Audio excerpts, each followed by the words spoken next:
Amém. A paz do Senhor Jesus. Deus te abençoe. Vamos para mais minutos de reflexão. Atos capítulo 1, do versículo 15 a 26, eu não vou ler todo, mas está mostrando que Judas traiu Jesus, mesmo tendo andado e visto as obras de Jesus Cristo no ministério junto com os outros 11 discípulos. Ele traiu, ele vendeu Jesus por 30 moedas de prata. E após Jesus ter morrido, ressuscitado e ascendido, sendo elevado aos céus e sentado à direita de Deus Pai, os discípulos continuaram o ministério que Jesus havia ensinado a eles, o chamado de estar estendendo o reino de Deus. E como Judas havia se matado, se enforcado, se suicidado por causa de remorso, o que aconteceu? Eles tinham que colocar outro no lugar de Judas. E isso já havia sido dito em Salmos, que outro deveria tomar o lugar nesse ministério, no lugar de Judas.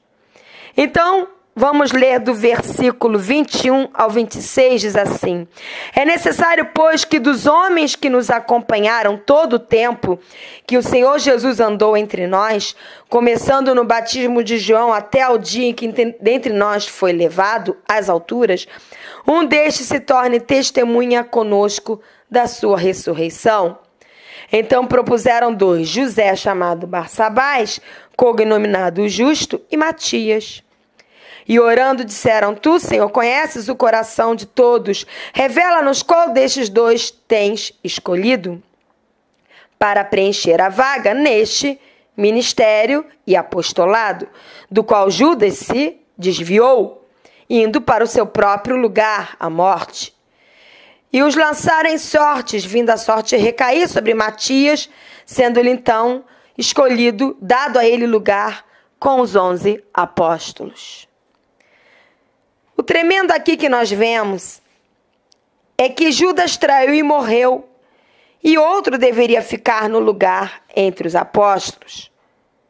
Primeiro, precisava ser alguém que tinha andado com Jesus, conhecido Jesus, aprendido com Jesus, tinha dividido vida com Jesus. Não podia ser qualquer um. Para ser discípulo de Jesus e fazer a vontade de Deus, não é um religioso, não é alguém que só frequenta culto, não é alguém que não lê a Bíblia e não ama a palavra de Deus.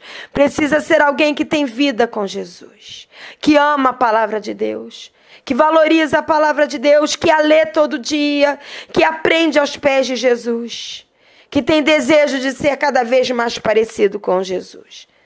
Para ser chamado para fazer a vontade de Deus e viver toda a vontade de Deus, tem que ser um discípulo que tem vida diária com Jesus Cristo. Outra coisa que é imprescindível, que você deseja estar aprendendo com Jesus todos os dias, para então ser usado por Ele. E outra coisa, não ache que uma capa de santidade vai enganar Deus. Deus conhece o coração. Aqui diz: Tu, Senhor, que conheces o coração de todos. O Senhor conhece o que está no coração, o que está por debaixo de toda e qualquer capa que você esteja demonstrando diante dos homens. Deus conhece o coração. O que importa é que haja santidade e pureza, que haja fidelidade, que haja retidão no seu coração. Porque Deus que vê o coração, então vai levantar você para viver e expressar toda a vontade dele. Por isso, tudo deve ser feito debaixo de oração. Esses homens oraram e buscaram direção de Deus para que outro homem fosse levantado no lugar de Judas. É a vontade soberana de Deus que deve prevalecer, e não aquilo que você acha que é certo. Esses homens tinham João e tinham Matias, mas não tinham ainda entendido qual era a vontade de Deus, então buscaram a Deus. E Deus mostrou que a vontade dele era que Matias fosse colocado no lugar. A vontade de Deus deve prevalecer. Por isso precisamos estar buscando em Deus toda a direção antes de fazermos escolhas nas nossas vidas. Amém? Deus te abençoe, medite nisso que Deus está falando neste dia. Em nome de Jesus. Amém.